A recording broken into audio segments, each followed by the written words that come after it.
moom itam daal dina koy nangu ba félicité ko. Abdou Khadre déglu nañu notre tout nouveau président de la République Bassirou Diomaye Faye discours am bi j'ai vu que jël nga note yu bëri lan nga ci jàpp lan nga ci téye ci kàddu yu njëkk yooyu. D'abord je formule des prières pour moom. Parce que Baye Abdou Aziz Dabakh moo ko doon wax. ki nga xamante ne moom mooy jiite. ñun ñëpp topp ci gannaaw su tegee tànkam teggi ñu teg. su daanoo ñu daanu su sërëxee ñu sërëx dañ koy ñaanal parce que muccam mooy muccu réew mi li ma gis ci moom walla li ma foog ci moom ba tax may doon critiquer ba tax xëy na voté lu ma ko yàlla naa juum waaw ñi nga xamante ne aussi voté luñ ko yépp du dañ ko bañ du dañ koy xeex mais ñàkk óolu la parce que njort nga am gisugoo nit ki à l'œuvre tu dis que man sama xel ci kii la gën a dal kële na sama xel ci kii la gën a dal suñu voté ka nga xamante ne sa xel dalul ci moom da nga naan yàlla naa juum yàlla na def lu tax mu ëllëg ma ne waa ji kat dama foogoon ne yaafus la nekkate mbër la dama foogoon ne mënul nekkate mën na donc maa ngi koy ñaanal di ñaanal réew mi yépp sama xel li ko gën dalal il a commencé par les traditions sénégalaises c'était ma plus grande crainte te ñu bëri wax nañ ko ces gens-là moom mii si la bokk Biram Khoudia ils ne respectent pas nos traditions. loolu lañ leen doon wax. waaye loolu lañ doon wax te ñoom it wane nañ ko quelque part mais moom ci discours am tey dalal na xel yi ci fànn boobu fi mu gën a renforcer sur les traditions c'est la reconnaissance de l'humilité de ces candidats l'humilité c'est une qualité ba nga xamante ne dafa ancré au Sénégal l'humilité parce que moo tax ma noté ne il n'est pas facile de discuter avec un homme victorieux qui a la victoire parce que la victoire ça grise y am na benn substance day créer euphorie c'est normal il faut que nga feetee nga cëppi nga dal après nag jant bi fenk nag nga nekk en face de tes responsabilités réalité yi et donc humilité boobu mu wax dal na xel parce que c'est la grande qualité d'un homme de pouvoir le pouvoir appartient à Dieu exclusivement moom mooy jël ci cëram jox ko nit et on se pose la question est-ce que cëru yàlla nit antan na ko et nit ki nga xamante ne moom la ñu jox pouvoir le pouvoir peut l'enivrer doo ko meree nit la le pouvoir peut le transformer nee nañu le pouvoir rend fou le pouvoir absolu rend absolument fou parce que le pouvoir c'est une affaire de Dieu tout à fait looloo tax l'histoire nous a raconté des personnes qui ont été grisées par le pouvoir donc humilité boobu mu wax dal na xel le salut bi mu saluer la posture du président Macky Sall aussi vraiment ça me réconforte parce que li gën a bon ci pouvoir bu jógee ci alternance mooy règlement de compte waaw kii il avait dit Nelson Mandela mu ne ñii tooñ nañu pendant un siècle suñu bëggee fayu on va perdre un autre siècle ça a fait 2 siècles de perdu et yow tu as dit le Sénégal a perdu 60 ans d'accord mais su fekkee ni de fayantoo dafa bëgg a am li ñu perte day yokku le salut de la posture de Macky Sall c'est important mu répéter encore gouverner avec humilité il a utilisé 2 mots le terme humilité humilité maa ngi koy xaar bonne gouvernance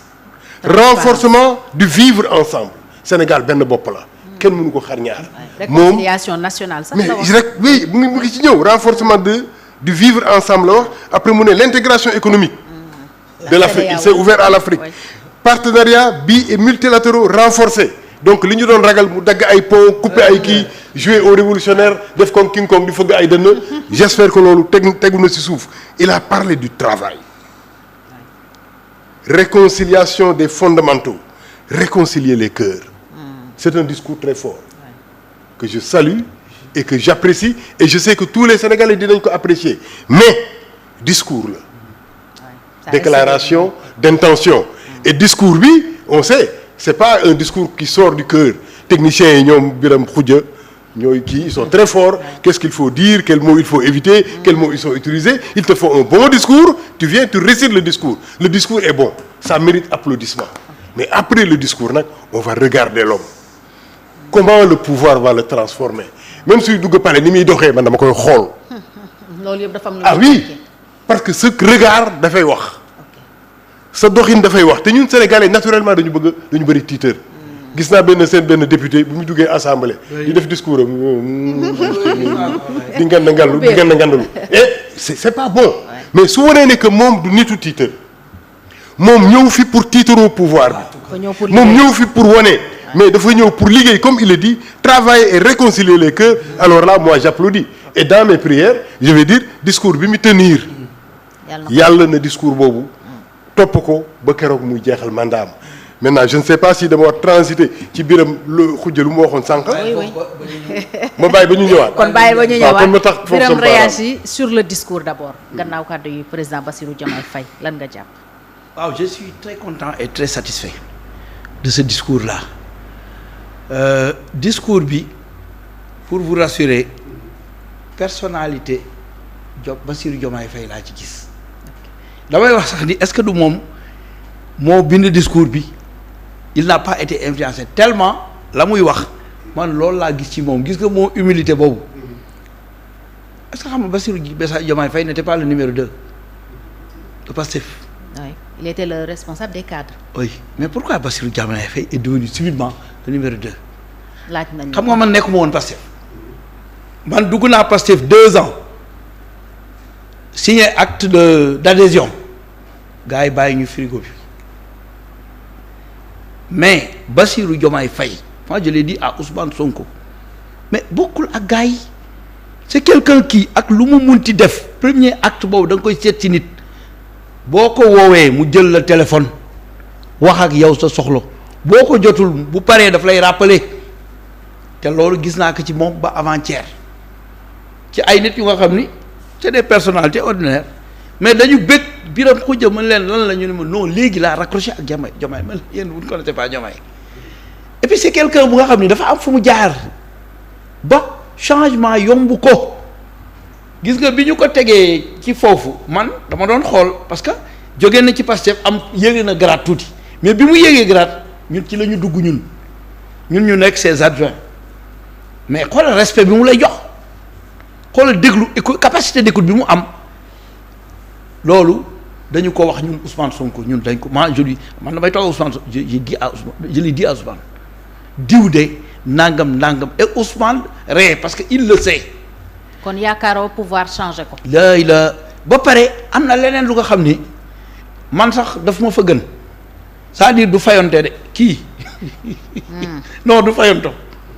daf ma fa gën man sax dinaa ni non lii il faut. mais moom day jàpp ni kii di ma def lii xamul naa fexe ba ramener ko à la raison pour que ñu ànd construire le Sénégal man defe naa est-ce que du loolu moo dalal xelu Macky Sall parce que président Macky Sall xamul woon Bassirou Diomaye Faye te gars ñi dañu mën a tilimal der salafiste la nangam la kii la lële la alors que ñun ñi ko jege xam nañu lu bëri ci moom je parle sous la supervision de ku mel na secrétaire général bi yëpp ñoom Toussaint Manga ñoom Ayib Daffé ñoom Mouramani Kaba Diakité c'est-à-dire les 6 personnes yi nekk secrétaire général bi temps bi ñu liggéey ak moom on a vu que c'est un homme humble totalement ouvert gis nga bi ñu jàppee Ousmane Sonko gars yi di gi dañuy dem il dit mais bu ngeen demee lu muy jëriñ waaye nan nga mën a xeex ak état fii bu ngeen demee police on vous prend et on vous met là-bas man li may wax rek Biram Khoudia grand dinañ la mos a jàpp ne grand da nga am njaboot keroog bi ñu ko kiiwee ñun ñi dañu seetlu gis nga bi ñu ñëwee di ko jàpp impôt et domaine dafa ni bu leen ma yàqal ñoom Abbas di kërti mu ni bàyyi leen ma bu leen ma yàqal bu leen ma indil problème ñii yoon la dañu ñëw même bu ñu defee lu dul yoon man dama leen di topp man dafa ma fekk foofu ma taxaw ni du ma fa jóg mu ni ma grand demal nga ndogu ji yërëm na ma ci taxawaay boobu ma taxaw parce que dañ ko doon topp c'est quelqu'un qui yàlla na ko yàlla suturaal yàlla na ko yàlla dimbali te il gouverne en équipe bañ ko joxee secrétaire général bi dafa ni Biram Khoudia diw dénk naa la lii dénk naa la lii te liggéey boobu ay bu commencé woon ba dox waaye finalement il y a eu des problèmes ak gundu xataal yi ñu doon gundu xataal affaire bi xaw a càmbule wu mais liggéey boobu tey moo aboutir ci ñu dem ba jël Bassirou Diomaye Faye man am na observateur yu bare ñu ngi may seetaan ak nit yu bare gis nga bi ñu newitu xam nga boobu kenn xamul ku ñu choisir man aw ma si woon dut keroog bi ñu choisir Bassirou Diomaye xaw naa xuloog saa wolof parce que il n'a pas compris il croyait que dañu léser ma ni que déedéet ñun on nous a accepté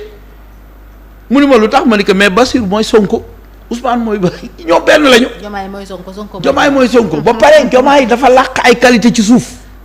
yeneen je du ma bëgg sax avancer. est-ce que xam nga lu ma wax mais nous on a envie dafa làq c'est-à-dire am na ñu bari ñu ne alhamdulillahi rabbil alamin ñi ko xam parce que d'abord du décevoir Sénégalais yi et puis nekkul kuy man dafa yore sama philosophie kuy tabaxi i kër ay étage ki nekkul loolu nekkul ku bëgg àddina. mais Birame Khoudia li ngay wax ni yëpp c'est avant qu'il ne soit président de la République. avant que muy am le pouvoir bi nga xam ne moom la am. on va découvrir ensemble te di nga ni Birame Khoudia waxoon na ma ko. d'accord bu dee Bassirou rek la. ñun ñëpp la ñuy ñaanee. xeebul sa xalaat xeebul xalaatu kenn te buggul aussi kuy ñàkk kersa nit maa ngi fàttaliku am na koo xam ne dafa mos a ñàkk kersa ci kanamam. mais dafa doon lox fa gars yi ba mu génn dafa dal ci kaw waaj c'est la seule fois où mu mer dal ci kaw waaj mais yu mel noonu moom il symbolise la dette. Okay. Discipline, efficacité, discrétion. D'accord. Dette man loolu la may jox. Okay. Et c'est quelqu'un bu nga xam ni véritablement sénégalais yi bu ñu ko jàppalee parce que xeebul expérience kenn Sénégal dina tegu fi war a tegu ndax du randal alalu jàmbur. te bés bu yëgee ni nit randal na alalu jàmbur comme ni ko Ousmane Sonko defee il sanctionne sans état d'âme. D'accord. non xam nga dafa nekkoon contrôle di dem di xam non dafa am ñu nga xam ni man mii tey directeur d'école parfois dafa am ñuy ñëw ma xaw a kii xool ni tey aw ma dépense attention jox na lii sax naa ko jël utiliser ko après ma delloo ñoom du ñu def loolu moomu ma ko sànq rek laa koy expliquer benn collègue ma ni ko Ousmane dafa ma jaaxal waaye isso dafa waaru yow nan la xaalis di duggee ci parti bi di dugg yow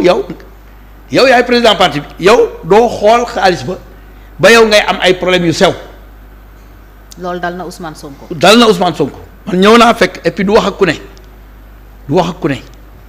te booba xaalis baa ngi couler à flot ci biir Pastef ñu naan nangam ak nangam mu bëgg lu ne ñu dugal ko fañ ko war a dugal ba nga xam ni moom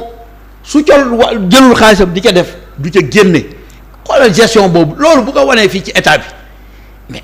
amul dara luñ ko mën a reprocher et puis manne financière boobu di dem ci gafaka état bi nga xam ne dañ ko doon perdre rek mën nañu dimbali ba ñu am yenn projets yi mu dox. D'accord. Parce que léegi bul fàtte ni les outils informatiques nous permettent une supervision des actes que les gens font dans les ministères dara mënut a rëcc fi mu ne bu fekkee ni am nga ay applications yu nga xam ni c'est un système de contrôle ba nga ni waa ji lu mu def nga xam ko. ok volonté politique oui Cheikh. ci kàddu yi suñu président njëkk yëkkati. lan nga ci jàpp comme enseignement. waaw suñu président Bassirou Diomaye Diakhar Faye waaw séeréer yi ñu ngi nguuru alhamdulilah. Faye gi dee ma ci jaaxal yal na doon njiglaay waaw mburoog soos moom xam naa dina manqué quoi sama mbokk séeréer yi. waaw les Faye et les Sène. waaw mais bon discours am vraiment encore une fois discours teranga la. parce que bon ñun nee nañu Sénégal réewu teranga la. gis nañ ne si teranga googu noonu yaatal na ko. ba yàlla dugal na si président Macky Sall. mi nga xamante ni donc gis nañ ne finalement ce n'était pas plus qu'un adversaire c'était tout simplement un adversaire mais pas un ennemi. Donc adversité politique moo waraloon peut-être yenn yi. ba peut-être am na yeneen fait yoo xam ne dañ ko apprécier peut-être. mais vraiment gis nañ ne ginnaaw loolu élection passé na gërëm na président Macky Sall mi nga xamante ni aussi quelque part n'est-ce pas même si mieux vaut tard que jamais. quelque part faussé woon na jeu démocratique bi mais rétablir na ko d'une manière ou d'une autre. suñu institution yi nga xamante ni yaakaaroon nañ nërmeelu nañu comme le conseil constitutionnel bi nga xamante amuñu si moom benn yaakaar. mais yàlla dogal ne tey bu ñu nee Bassirou Diomaye moo toog doon président de la République du Sénégal. c'est parce que le conseil constitutionnel a joué son rôle jusqu'au bout. ñu tetee n'est-ce pas l'intervention du conseil constitutionnel. tey ñu ngi xaar soit le 2 juin pour def élection wala ñu ngi jëm le 15 décembre prochain pour amal élection. donc encore une fois gis nañ ne vraiment nous sommes une nation bi nga xamante ni. bu ñu demee ba ñu yaakaar ne rek mbir mi nërmeelu na on sait pas par quelle magie ou bien par quelle bénédiction donc Sénégal mën na relever la tête n'est-ce pas ba doon exemple sànq bi may door su vitrine démocratique bi ñu doon yaakaar ne moom lañ doon amoon mais gis nañ tey à travers le monde gis nga ni tey vraiment suñu élection bi wane na ni on est capable vraiment de faire de bonnes choses li nga xamante ni tamit élection yi Sénégal nu muy demee tamit c'est une particularité aux États-Unis tey mën nga doon président te amoo n'est-ce pas nu mu tudd votant yu bëri maanaam comme parce que fële c'est le système des grands électeurs voilà fii Sénégal une voix c'est une voix donc chaque voix compte voix sëriñ bi voix député bi voix maire bi voix jaaykatu gerte caaf voix yëpp benn voix la te gis nañu c'est au suffrage universel donc la ñuy élire ki nga xam ne mooy président donc vraiment te taux de participation bi tamit Fatou dañ koy rafetlu bien sûr. pour revenir maintenant au discours du président Bassirou comme ni ko sunu invité waxee effectivement relevé na le mot humilité te dafa am solo nit vraiment waroo yëg sa bopp n'est-ce pas ba yaakaar ne lii c'est dafa doon li nga xamante ni mérite la man je dis le pouvoir c'est pas un mérite forcément parce que tey Ousmane Sonko sax si boobu waxoon na ko nee na amul ku ma gën a mérité doon candidat donc moom mi nga xamante ni donc mënoon na siisu peut-être def comme la jurisprudence Karim Wade wala mi nga xam ne 2019 amutoon candidat 2024 malheureusement amuñu candidat donc mais gis nañ ne nangu na féete ginnaaw jiital nit donc du mérite donc yàlla dogal na ni yàlla moo rëddoon si jëm dina doon président mais Bassirou encore une fois bu xoolee li nga xamante ni mooy son vécu vraiment il n'a pas le droit de perdre la tête parce que Bassirou yàlla dogal na tey génnewul forcément si dafa nañ ko wax parce que ñu ngi ko doon tooñee sax di ne kaw la et cetera mais c'est pas péjoratif forcément donc parce que dëkkuwaay fa mu dëkkoon peut-être les sens sont moindres man j'ai fait par exemple comme je t'ai dit j'ai fait Kédougou mais quand je faisais mes études parfois j'avais des problèmes pour pouvoir trouver un livre au programme pour le lire parce qu'il y avait pas de bibliothèque disponible mais à Dakar on voit qu'il est possible de pouvoir trouver une bibliothèque boo amul bibliothèque nga dem si parterre nga jënd ce livre dem lire ko alors que fële l'opportunité ne s'offrait pas donc déjà il y a un loolu mooy inégalité yi am ci réew mi inégalité yu amoon donc yàlla dogal malgré ces inégalités là nga dund vraiment auprès nu mu tudd d'une famille bi nga xamante ni peut-être dañu doon def agriculture ak yooyu noonu yàlla dogal sa jàng ba nga dugg n'est-ce pas fi nga nekk mooy ENAM yàlla dogal tey si yow nga doon inspecteur dooni li nga xamante inspecteur des impôts dooni président donc c'est un parcours bi nga xamante ni ca njëlbeen peut-être bu ñu ko jël benn xale bu juddoo Dakar wala doon jàngee gendarme wala jàngee feneen peut-être on aurait pu dire les sens ne sont pas les mêmes mais loolu mooy wane juste que yàlla moo dogal lii si moom et il n'a pas le droit de perdre la tête donc moom dafa war a tey wane au contraire n'est-ce pas nguur gi ñu ko dénk dina ko teg si yoon jubal ba nga xamante ni nit ñi liñ siy tiit si moom yàlla buñ ko gis mais yaakaar gi ñu am si moom tamit yàlla bu yaakaar googu tas parce que encore une fois dafa susciter beaucoup d'espoir tey sénégalais yi surtout les jeunes comme ñooy majorité bi constitué sunu démographie gis nañ ne jeunes yi lan la chômage la ñuy jànkonteel donc amuñu emploi dañuy yeewu suba ba ngoon du ñu am fu ñu xëy jeunes yi am ay diplômes y a des diplômés qui sont là qui chôment peut-être suñu système éducatif wala suñu système enseignement def na produits yi ñuy génnee doon na ay produits yoo xamante ni mënoo leen exploiter donc tey man damay joxe benn misaal man ressources humaines laa def mais gis naa ay étudiants yu ma posé problème ne ma ñoom bu ñu déposé par exemple ces entreprises ne dañu bëgg liggéey duñ leen jox liggéey ma ne leen mais écoutez est-ce que vous êtes en mesure par exemple d'éditer un bulletin de salaire de calculer, de faire la paye, de faire un recrutement, d'établir un contrat. Mais ils me disent non. Pourtant, ils sont titulaires d'un master 2 en gestion des ressources humaines. Donc, Madeleine, vous avez beaucoup de théories en vous, mais vous n'avez pas, n'est-ce pas, les techniques, les pratiques nécessaires pour dans le monde de l'entreprise. Malheureusement, peut-être son système, mon système basé aussi théorie, ça ne permet pas, n'est-ce pas, aux jeunes de pouvoir s'insérer facilement. Mais aussi, on fait face à un fléau, mooy l'immigration irrégulière pour certains, clandestine pour d'autres li ñu gis nañu plus de 7000 n'est-ce pas jeunes sénégalais périr nañu dans l'océan Atlantique mu doon li nga xamante ni encore une fois faatu lu ñu naqarlu la donc Bassirou Diomaye Faye président donc am na n'est-ce pas fi ñu koy xaaree foofu jeunes yi mën a toog fii ci réew mi amaat espoir mais pas jeunes yi seulement femmes yaa ngi fii nii di yëngu suba ba ngoon le coût de la vie et cetera mais wax na benn mot aussi bu am solo il a parlé de rupture et quand il a parlé de rupture ça m'a rappelé le président Macky Sall qui man pour lui faire un bon procès man dama jàpp ne quand il le disait il y croyait mais encore une fois comme ni ko suñu invité waxee le pouvoir n'est-ce pas étant ce qu'il est donc boo solee manteau bi peut-être n'est-ce pas les idées deviennent de moins en plus lucides boo amul nag surtout boo amul bu sa dënn